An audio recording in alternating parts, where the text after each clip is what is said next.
What's going on here, YouTube? It's a Canadian landscaper coming at you today. So, the last video was when I bought this roller, and I wasn't entirely certain what I was going to do with it. So anyways, all the panels, like these side panels, those ones there, these front panels, and this top tank, I had my buddy paint them. They're quick, they're not 100% perfect, but it is a piece of equipment. I'm not looking for perfect, I just kind of ran out of time to deal with it. So the rest got painted trim clad black. You can see the shine difference, obviously. So the stuff that is painted by my buddy was painted with a product called Delfleet, and it's a commercial product paint, sort of like what they paint big rigs with. It's a cheaper alternative to like a two-stage paint that goes on in one stage. It's more cost effective and it's just as durable when it hardens up. So for things that we've done to it, we put new springs for scrapers. We fixed the caliper. Pretty simple process. In behind here there are two pins that push in on the brake pad. They had never been loved, so we got them free, cleaned them all up, and then we put automotive brake lube on all of it and got it freed up. Now it could use some new pads, so I'll probably end up ordering pads, but not really a big deal. So then you would sit on this and, I don't know, call me a big guy or not. I put a couple of my skinnier friends on here, and even they were tight to the steering wheel sitting on the seat.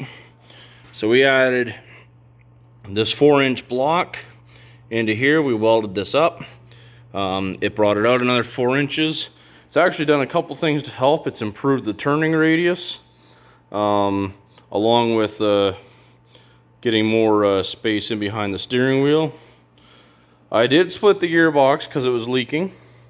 Put a new gasket on it, and all that jazz.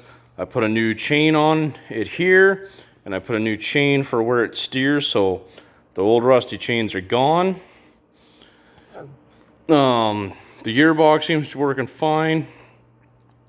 I think if I end up liking this machine the way I think I will, I'd like to go to a hydraulic system.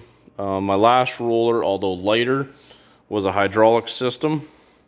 And the nice part about it is it wasn't one speed forward and one speed reverse, right? You could kind of feather it to your top speed and then feather it out, where this is a little more crude. That one didn't have the brake. This one does have the brake, and I'm grateful I had the brake to compensate for it. I didn't put the scrub pads back because, for one, they're wore out, and to order them, you got to go on the website. I believe you can't order them through Brutus. I haven't called to ask, but they're residing right up there somewhere. So I don't have any real safety concerns about this. I've had rollers that are far more opened than this. So having those opened is no big deal. We replaced the seat with a boat seat. Here in Canada, it was about $100 on Amazon. Go to well, what used to be Tractor Supply Company is now PV Mart here in Canada. You'd probably pay like $200 for a seat, and it'd be nowhere near as comfortable. So that's where we went with that. Currently, both of the drums are full of water. The tank is not, because I just picked it up today. So yeah, this is the roller. I put grip tape here and on the foot pad. So the thing here with the foot pad is these holes were here because those brushes would allow, you could open up these valves and the water would go onto those brushes. I'm gonna lift up this plate another half an inch or so I can get a little bit more clearance right to this shaft in the turning. Without this plate on, the chain is exposed and your feet are kind of at the mercy of the chain. And the way it was designed before is that it stopped here. And I'm kind of thinking if I pick it up more, I can get another inch or so of turn until we hit there. And I kind of like that idea. So I think I'm going to do it. I ran out. I don't have 3.5 inch bolts here. So that's kind of ended the project for tonight, which is no big deal. I got to grease up these few pivot points. I've already greased the bearings. And so yeah, I got a pile of lawn rolling added up for this. I'm probably not going to get around to stickering it this year. We're pretty much in season now. We're ready to roll. I've already got lots of work lined up, so I'm not too hung up on getting stickers for it. Particularly, I got a clean. It looks a lot nicer than the yellow rust bucket that it was. And so that's the improvement for now. So we're going to have one guy in the roller. I got some spring cleanups to do on all of our commercial sites. We use this sweeper here to clean up plow damage. We can also dethatch lawns with it. This is the one time of year where I wish I had well, there's twice a year I wish I had 2 baggers, spring and fall. I wish I could have 2 baggers in the spring to suck up. I could run this because you can't run the sweeper on the B series, the way they're framed out. So I got to run this sweeper on this. And yeah, so it'd be nice to just be able to quick sweep that and then vacuum it up with the another bagger, but it is what it is, and we just kind of put up with it. I know I could switch it out, but it is a lot of heavy lifting to do for every lawn.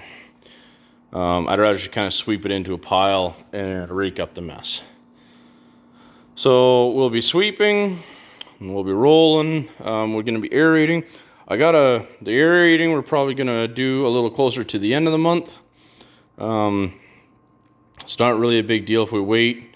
But on some neat news, I'm sick and tired of walking behind aerators, especially when it gets to a bit of a bigger property. So anybody that knows walkers at all knows that this part here is a quick hitch and then they attach here. I have a spare blade and I just bought a tow behind sweeper, or not a sweeper, aerator.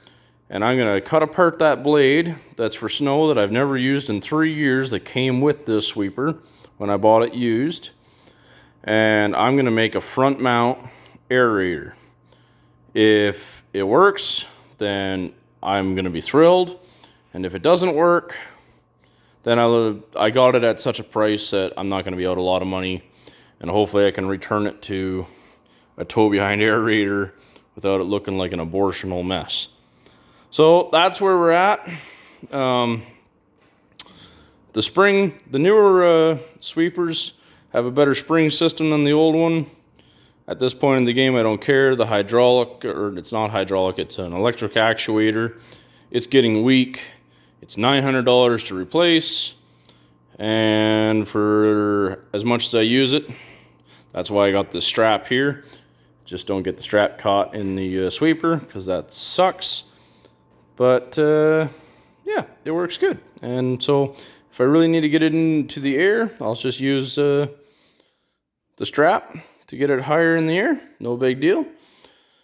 And the roller's good.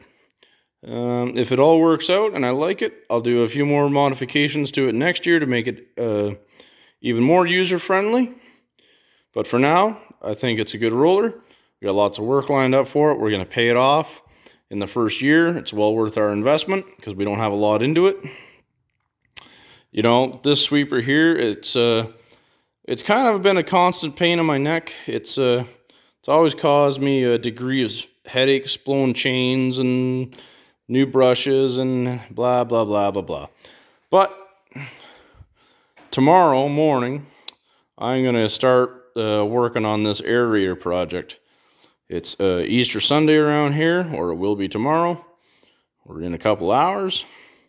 And I'm going to work on that. So I haven't even uploaded the video, so you're going to get 2 uploaded videos because I'm not an editor and I'm not putting them together.